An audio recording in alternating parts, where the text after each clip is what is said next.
जय श्री कृष्ण। सभी श्रोतागणों को स्वामी असीम का प्रणाम। 45वें श्लोक में आश्चर्य और खेद में निमग्न हुए अर्जुन आगे के श्लोक में अपनी दलीलों का अंतिम निर्णय बताते हैं। यानी पश्चाताप करने के बाद अब अर्जुन अपना निर्णय सुनाते हैं।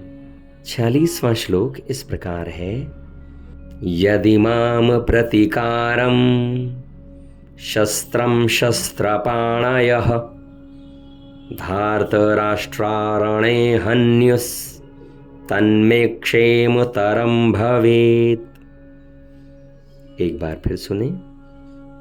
यदि माम प्रतिकारं शस्त्रं शस्त्रपाणयः धार्तराष्ट्रारणे हन्युस् तन्मे क्षेमतरं भवेत्।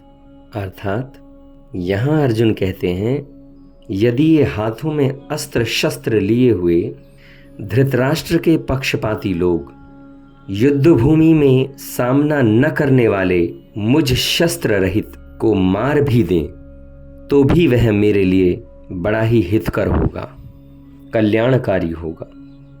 वास्तव में अर्जुन यहाँ कह रहे हैं कि इस प्रकार युद्ध की घोषणा होने पर जब मैं शस्त्रों का त्याग कर दूंगा और उन लोगों की किसी भी क्रिया का प्रतिकार नहीं करूंगा, रिएक्शन अगर मैं नहीं दूंगा, तो संभवतः वे भी युद्ध नहीं करेंगे और इस तरह समस्त आत्मीय जनों की रक्षा हो जाएगी।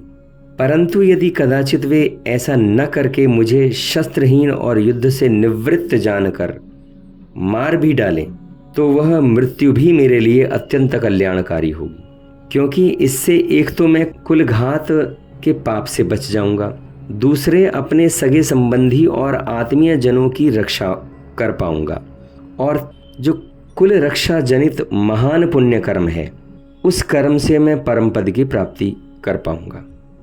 इसलिए अर्जुन यहाँ पर अपनी मृत्यु तक के लिए तैयार हो गए हैं, जिससे कि उनके कुल की रक्षा हो सकती है और अपना कल्याण वो निश्चित मानते हैं। इसलिए उन्होंने ऐसे मरण को भी कल्याणकारी क्षेमतरम बताया है। मित्रों, जो मनुष्य अपने लिए जिस किसी विषय का वर्णन करता है उस विषय का उसके स्वयं पर बहुत गहरा असर पड़ता है।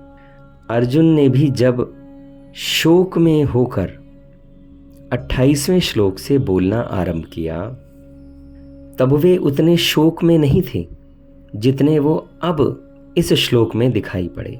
पहले अर्जुन युद्ध के परिणाम से इतने भयातीत नहीं थे जितने वो अब हुए हैं और बाण सहित धनुष का त्याग करके बैठ जाते हैं। भगवान कृष्ण ने यह सोचा होगा कि अर्जुन के बोलने का वेग निकल जाए तो मैं बोलूं, अर्थात मेरे बोलने में अर्जुन का शोक बाहर आ जाए, भीतर में अर्जुन के कोई भी शोक बाकी न रहे, तभी मेरे वचनों का उस पर असर होगा, ऐसा भगवान कृष्ण ने सोचा होगा। अतः भगवान बीच में कुछ भी नहीं बोले। इस श्लोक में इतना ही, फिर मिलते हैं अगले श्लोक में। मैं स्वामी असीम आप सभी को प्रणाम करता हूँ। मेरा प्रणाम स्वीकार करें। धन्यवाद।